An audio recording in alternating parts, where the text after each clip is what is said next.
And so you are known as the pricing guy. Pricing is really an art. It is a science as well, but it's kind of a blend of those things. And two things I'd recommend is really know. I want to go through a real live case study. If I were really going after this, and it would have been 2 weeks ago, I really would have looked hard at the National Park Service and that specific unit and go to their webpage and figure out for a quote or a proposal, you have to make sure that you can actually execute to the number that you set.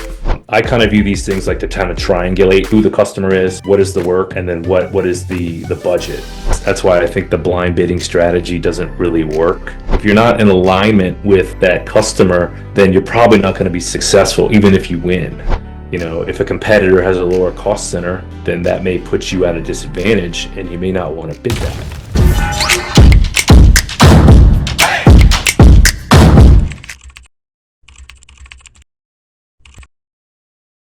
All right, my man, Jon, welcome to the show today. Happy to have you. And Jon, just for your background, can you tell people a little bit about who you are and where you come from? Yeah, appreciate the opportunity, Eric. Always a pleasure talking to you. I've been doing GovCon since 2000, so I'm getting a little gray in my beard here. I started off doing project control, switched over to contract administration, and I really found that I love kind of the art of the deal, submitting proposals and doing pricing. So I kind of honed in as my niche, doing pricing, helping companies validate fair and reasonableness, and have done probably about several $billion in contract awards and administered those contracts profitably and compliantly with exceptional CPARs. So nice. And so you are known as the pricing guy. And so today I want to go through SAM.gov, pull up some pricing examples, and then talk to you about how you think about these things and also what people should be thinking about. Is that fair? Sounds great. Yeah, all right, let's do it, brother. And then ideally, if you like this, we'll come back and do some more sessions. So, all right, so I'm in SAM.gov. And now tell me if I'm doing anything wrong, because I want you to be the navigator. I'm just the hands. So I just went to notice type and I pulled up combined synopsis solicitation. Is that okay? Yeah. Great. All right. Now I show 10,000 results. And again, a lot of people do this. This is just an example. Is there I want to go through a real live case study. So if you're wondering what to do now that Trump is in office, get a free 15-minute assessment call with one of our coaches. Visit govconeric.com/call to sign up today. Get a free diagnostic of what you and your business should be doing in 2025 to start winning. Now that DEI is gone, all the set starts being challenged. Figure out where are all the opportunities and what you can do under this new administration to win in 2025. Should I narrow it down by services or products or something? Yeah, let's do like something in the 5.4 NAICS code. So okay. Maybe drill in like 5.4.1.6.11. Okay, let's see, product or service. 5.4. Yeah, just hit that. That works. Let's do that. All right, so those are mostly services. Okay. Let's just I don't know, pick one that tickles your fancy. Investment advisor. That's interesting. I've never seen that. That is interesting. You want to go pick that one? Or let's do strategic planning. Oh, okay. Wait, no. Strategic planning consulting service. Yeah, I think that one looks good. Because that looks good. First, I like the Department of Interior. They're an easy customer to work with. Okay. All right, so let's do that. Go ahead. A couple things to note real quick. So that notice ID, that 140P52, that indicates the contracting office that's soliciting the bids. Okay. Right? And so you can see the hierarchy. It's Department of Interior. The sub-tier is Park Service, and then that specific office is aligned to that code with the first 6 digits starting with the notice ID. Right? Okay. Nice. So then, the way that there's a schematic to how those numbering schemes are done, so that 2.5 is the fiscal year was issued. That Q means quote, and that 002 means the second quote issued under that office. Okay. All right. So we know it's the second quote issued under this office. Good to know. All right. Keep going. You want to... Yeah, scroll down to the general information. So it looks like this opportunity has been live to the industry for, and was past due already. So maybe we should go back and look at... That's part of the problems with SAM, right? Because it's still marked active in their system because someone didn't manually turn it off. Okay. All right. Well, I think for the purposes of our demonstration, we can still go through and discuss this one. Yeah, absolutely. So, the description of work there is kind of a synopsis of what they're looking for. We can scroll down and see what kind of deliverables are required to respond to this. All right, so let's pull up that amendment to that top file there, see what we're looking at. Um, I noticed that there's a WD, a wage determination attached. So that's very important for pricing considerations because those are minimum amounts you'll have to pay for that locale. So if I didn't remember where that one was being located. Um, so that's a standard form. I think it's all And right. Form 30. Yeah, standard form 30. So, one thing that's important to remind everybody when you're responding to these solicitations, you need to provide these documents signed. So, this is Amendment 2. So, there's Amendment 1 and the original solicitation that are due back into the final response. All right.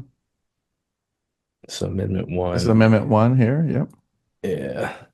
So all of those would need to be like PDF with your signature. So let's go. Yeah, pull the original one. Yeah, I'm looking for the original one. It's second to last. There you go. Okay. The way that they do it is they'll tag like 001, 002 for Amendment 1 and 2, respectively. Um, can you zoom in? Yeah, there we go. Okay, so in a nutshell, right, since there's no contract number, you see that blank in box 2. Mm-hmm.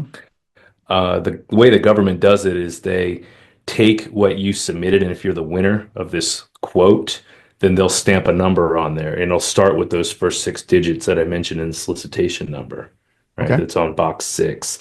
So let's scroll down a little bit. Okay, so box 17A, offers need to fill that out.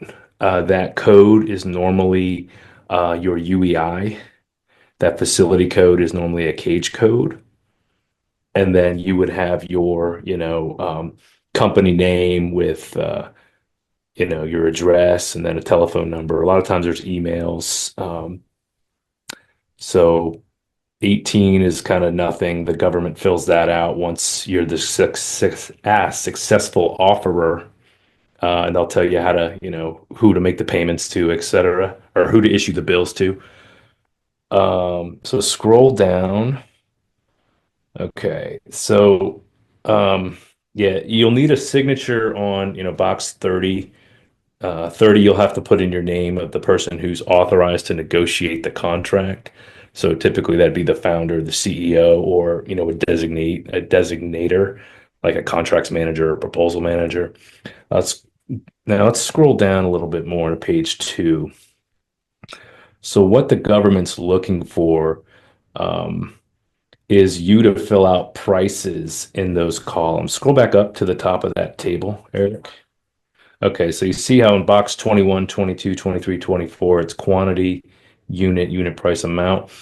Yep. This is section B or schedule B in the contract that you offers fill out. So you'd say, okay, I need like 19, 20 hours for a person. The unit would be hour. In this case, HR unit price would be say like $60 an hour, and then 120K say in the total.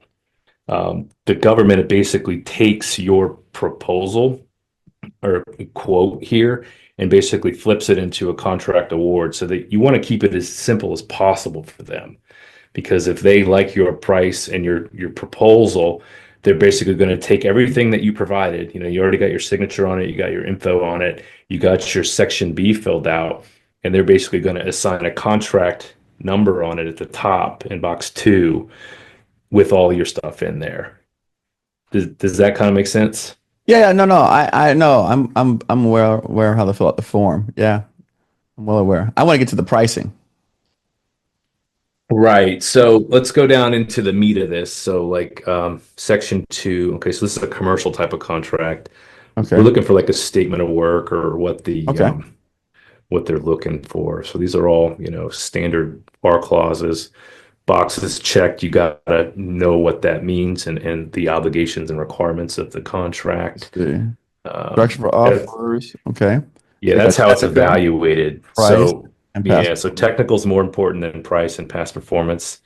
That seems a little weird to me, but it is what it is, right? Every one of these I look at, it's like always a different flavor Yeah. and a different strategy for bidding and pricing. Right. Um, so where are we going here? We're going, it's just, standard reps and certs information. So all of those things, a lot of times you've already filled out in your SAM.gov registration. If you're a small business under this NAICS code, if you're women-owned, minority-owned, your TIN would be in there. What are you, an L or an LLC, an S corp, C corp, etc. All right, so we're gonna have to go back to the SAM.gov page. Yeah, I don't see any. Yeah, I think it's probably in some of the attachments. Yeah, it's probably an attachment. So yeah, we know that this was a contract that's going to start in a couple of days. As we mentioned earlier, it was due like a week ago. So, but let's go back to the SAM.gov registration, or Yep. not the registration. Yeah, that. All right. Okay, so Strategic there's the plan. SAL, Let's see what this is. and then is there Okay, here we go. okay, all right. So all right, so we know who the customer is, right? It's the National Park Service, but it's a unit under them, the GUI Gulf something. Um, so we're looking for things like what is the location? How is the work to be done? Is it remote? Is it like a staff augmentation where you're providing people at that facility? Um, let's scroll down a little bit. Actually, if you do me a favor, go back to the SAM.gov link. Yep. And is there an Excel file anywhere? I see there's wage I see determinations. PDFs. I don't see a single Excel file. Hit hit the second to the top one. That one. Let's see what that is. That's a looks like it's a continuation page. So I'm curious if there's Looks like there's a RFI. okay. Response. So this is a really helpful to look at because questions and answers, right? Normally the solicitation comes out, there's a period where you have to ask questions. Many offers who are looking at these things, it's encouraged to ask questions that provide clarity. You want to kind of eliminate the areas of gray. And a lot of times too, you can tell how many potential competitors you're facing based off the number of questions, right? Because, if I ask 5 questions and there's 45 questions, who else is asking questions, right? So that's good from a competitive assessment type of thought process, Tell me what you right? Because, mhm. tell me what you think about number 43. Okay, so LPTA, lowest price technically acceptable. That means that the government's going to award based off price. If there's two technically rated proposals that are equal, they will default to the lowest price. We looked at that earlier and it said like technical was top rated, Mhm. but again, like the bar is normally pretty low on these types of evaluations because anything that's technically acceptable, they're only going to award it to the lowest price. So again, So, look at number 43 specifically. Read what they wrote, the response. all right. National Park Service prefers FFP, contract type. Consultant may propose other terms such as T&M, contract labor hour, whenever applicable. Contract office may conduct cooperative evaluations of offers and make an award decision based on best value, price, technical. That's interesting because they're Yeah. saying they want LPTA, but then they're also saying, well, we may want to go to best price, and I think that just gives them a little bit of wiggle room Right. in those evaluations. So Right. it's also interesting to me that they're also saying it is FFP, but feel free to bid time and material labor hour. That's why I want you to So read it. That's why I want you to see this. I've never seen that before. yeah, I mean, it is. I don't think you'd ever see that in like a DoD ecosystem, but National Park Services, I know we have some clients that do some work in there, and most of them aren't by labor hour. So in my mind, labor hour is probably more equitable for the customer and the client, depending on the nature of the work. Firm fixed price, in order to be successful there, you really need to nail down the scope, right? If the scope of the contract is unclear, then FFP, when you're asking for FFP bids, you'll have a lot of prices all over the place because one bidder may think, oh, I can do it with two people. Another bidder may think, well, I might need to do four people, and that'll drive a massive disparity in the prices when it's evaluated. Sure. Um, since there's a wage determination, let's go to the statement of work again. I think it's on your that tab. Yeah. There you go. Okay. All right. So, in a high level, we're looking at, Gulf Islands seashore. Um, Scroll down. We're looking for like a It says staffing. development of a 5-year strategic plan. Right. So let's scroll past the background. Let's look into the meat of this, of what they're actually looking for. Many times they'll say, we're looking for a Here, strategic planner. right here. Okay, I'm looking for things that like kind of quantify how many people they're looking for or what the deliverables are. So they're transitioning superintendents, Yep. 35 new staff in the park. Okay, so looks like they're trying to have a contractor provide strategic direction to their new people. From just a quick look at this, can you scroll down a little bit? Keep going. Keep going. And keep going. So what's after this white space? Okay. So let's scope of work. There we go. So let's scroll down to that scope of work. Okay, so now we're getting somewhere. So these tasks are what offerers are going to need to really scrutinize and figure out what type of resources they need to successfully complete each of these milestones.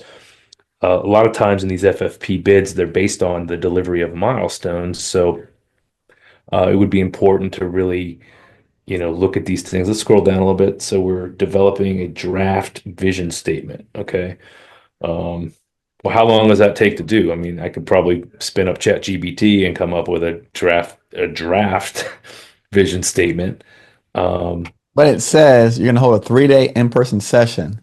Well, there you go Solicit then. input So, from park staff on what they want to see. right. So I would think about it like this. How much time is required to, plan for that 3.5 day activity? I'd probably propose like a daily rate for this. So say like you need a trainer for, I don't know, $800 a day, $100 an hour-ish, right? So I would probably bid 4 days, round it up, and I'd probably bake in some time to develop that course material that helps them, have the right brainstorming session to be able to get all those inputs to draft a vision statement. But let me back up a little bit more. Like, so, if I were really going after this, and it would have been 2 weeks ago, I really would have looked hard at the National Park Service and that specific unit and go to their webpage and figure out, what is Mm, their mission, what is their purpose, and does that okay. align with my company, right? Mm, Because I mean, you've seen them too, Eric. A lot of these people will just go and like, hey, I'm going to bid on this and that, and it's like that's fine and dandy, but like if you're not in alignment with that customer, then you're probably not going to be successful, even if you win, right? right. Because the goal isn't to win; it's to crush it Right. basically, and layer that success to get better past performance. So we talked about milestone one, so it's a 3-day period. This one looks like it's probably a more in depth, but again, it's a 3.5 day meeting in person. I would probably ask questions like how many people are going to be at those sessions? Can I do it virtually? Because if I can do it virtually, then I can certainly do it cheaper than having to, fly maybe to the Gulf Shore and conduct this meeting in person. Because then I have to, airfare likely, per diem, hotel costs, etc. That you'll want to bake into your price, basically. And if you're local, you'll have an advantage if it is indeed it has to be in person. So it is in person, obviously, it says that. Um, So yeah, I would probably, from a pricing standpoint, I'd copy paste all of these milestones, Hmm. number two, number three, et cetera, with like what it's for. And then I would create like rows about like, okay, what kind of people do I need? I probably need a facilitator. I probably need a trainer. And you really want to provide a unique scope for each of these milestones. What I would probably do is, remember we look at that 6-digit office code. Correct. I would go into SAM.gov Okay. and I would look at all the contracts that were awarded by that office Okay. because I would also scroll down a little bit more. I'm looking for the PSC code and the NAICS code. There we go. Okay, so PSC code is at R499, which is what a Hmm. lot of them are. But if you went into USA spending, for example, and put both of those in as a search criteria, and then drilled into that place of performance, it's Gulf Breeze, Florida, you'd probably be able to find out if that's a recompete of an existing contract. Mm. And that's extremely important to kind of come up with a budget, because when you're bidding these opportunities, knowing what you can afford to price it at, where you can make some money, cover all your costs, but it's also important to have the perception from the customer and what can they afford? What is the notional amount of budget? Like going back on that, and I'm going to go in USA Spending now to see if I can find that. Um, but a lot of times too, what were those numbers, Eric? It was It was the you're looking for the product code PSC no, R4 I got it. I remember. R499. Did it do? Yeah, it's saying no results. But it's really a couple different metrics, right? I mean, I know we're kind of all over the place here, and that's on me. But from my perspective, studying that customer, right? Since we just did this on the fly, National Park Services, Gulf Shores, Gulf Breeze, Florida. I kind of view these things like to kind of triangulate who the customer is, what is the work, and then what is the budget, right? Because knowing the customer's budget is extremely important because you don't want to provide something that's way over their budget. But you also want to balance knowing their budget with what the other competitors are. We saw 45 questions in there, so that tells me there's probably at least five other companies, assuming everyone asked about 9 questions each, right? Which may not be a good assumption, but I mean, there's a lot to it, Eric. Um, I think that pricing is really an art. It is a science as well, but it's kind of a blend of those things. And you know, uh, two things I'd recommend is really knowing your customer, and that could be anybody you're going after in Sam.gov, but also knowing your costs. And then in between that customer's budget and your cost is kind of the fair and reasonable range, but also like, if a competitor has a lower cost center, then that may put you at a disadvantage and you may not want to bid that. If you are, thinking strategically, because obviously you're going after a strategic planning job, you would already have been talking to that group within the National Park Service, understanding what those milestones are, already knowing that, hey, I've talked to the customer, we've told them it's going to be about, 6K for each of those milestones. So we're looking at, 10 milestones, 60K, et cetera. So you kind of really have to, be on the front end of looking at these opportunities. That's why I think the blind bidding strategy doesn't really work, Sure. as we kind of talked about here.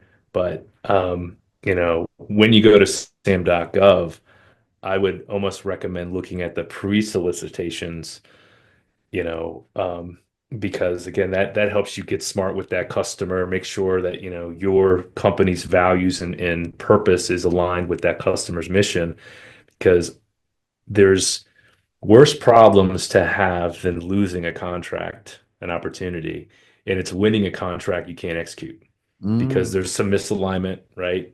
right. For whatever reason. So it's important to play smart on going after these things because every instance you have to submit a bid to a customer, you know, that's your opportunity to shine or to not. And if you kind of half-ass a proposal, you bid the 11th hour, you're probably not going to have much success, and you might embarrass yourself in front of that client. Now, I mean, I have no shame, as you know. I don't mind embarrassing myself going, chasing some things, but at the end of the day, like when you submit a bid for a quote or a proposal, you have to make sure that you can actually execute to the number that you set. Right. If you don't do that, then you're going to have way worse problems than losing that opportunity because you're going to be saddled with a contract that is going to consume you. It's gonna, you're gonna be stressed about it because you're not having a successful customer and you're probably not making any money anyway. Right. So, yeah, I think this was really good, Eric. I think next time we might want to cherry pick the same opportunity Right. that we know about because a lot of times, I work on a lot of bigger contracts than that normally, and there's a deliverable, Excel deliverable Okay. that I would download and then going, okay, that deliverable should match that section B that we talked about, the quantity, the unit, and the total price. Okay. And those things should be inserted directly into that section B. Again, because what you're really trying to do is have the customer make it easy for them to award that contract to your company. And Makes by sense. doing all of those things, it makes sense. And, when I see these deliverables, I normally drop in my own tabs to it to just have the sandbox where I can, play with different scenarios. I'd say, okay, well, I know there's other competitors on here. Who do I think they are? Who's already in that space? Who's already working with MPS, for Okay. example? So it's Yep. kind of there's really a lot to it. And, I wish we had a little bit more time here because we can and we will. We'll do some other ones too, but I think it would be good to get more reps into this. But effectively, you just got to go through the motions. You got to understand, and you have to come up with a process that works for your team. On what opportunities are good. If you want to go into the NPS, National Park Services, then I would look at at a macro level, what are they spending money on, and what are the services and products that they're buying, and how can I assist them with their mission, by being all of those things. So like as our buddy John Cook likes to say, land and expand. You got to get your foot in the door. But I think from taking that long lens approach, you're like, oh, we already know NPS, we've already been talking to this person and that person. A lot of sophisticated companies, we looked at that, maybe LPTA, maybe best value. Well, a lot of companies will know the specific people who are evaluating the technical response, and they'll know you and they'll know your company. And that's kind of the ticket to getting really good scores, but obviously it's all involved with that alignment as well. So what we'll do is next time we'll make sure that we'll have something preempt so that we can actually go through the numbers and talk about specifically how people arrive at the price. I think that'd be helpful for a lot of people. But this has been great. I know you've got to run, John. Also look forward to seeing you at the Tribal Edge Summit. So I see you on this list of speakers. So Yeah, man. look forward to And are seeing you you going to there. 8A next week? I'm not going to 8A. Okay. I'm going to skip 8A. Listen, I'm not conference chasing this year. So I've got a different plan for myself and my team, and we're going to focus on primarily our events that we're hosting for people, and then also just continuing to double down and putting out great content. So I we're going to focus on more doing our own events and Yeah. less joining in other people's events, just because we believe that we can help people beyond the actual events, and that's where I've seen that a lot of these Yeah. things are lacking. Right? Is I've been doing these things for a long time, and I feel like people are still left empty-handed and not having a plan or any follow-through information or something that they can execute on. And so we just Mhm. want to be able to continue to do more of that because that's where we've found success in helping small businesses. So, No, um, that's awesome, Eric. I mean, I yeah, applaud what you guys are doing, and thank you. it's all about that ROI at the end of the day. Right. That return on your time, your return on your money, Yeah. and your resources. So, Right. I totally understand that. But I think keep on doing what you're doing, man.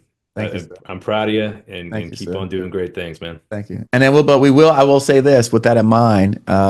We are looking forward to doing an event in Wilmington. So we'll definitely tap you when we do that. Michael Sanders is up there as well. And so we may do a mastermind in Wilmington and we'll definitely tap you in and come in on pricing. So, all right. Awesome. All right. If I don't see you then, I'll see you at the Tribal Ed Summit. So thanks. All right, Philip. Eric. Take All care, right, be buddy. good. Peace. Peace.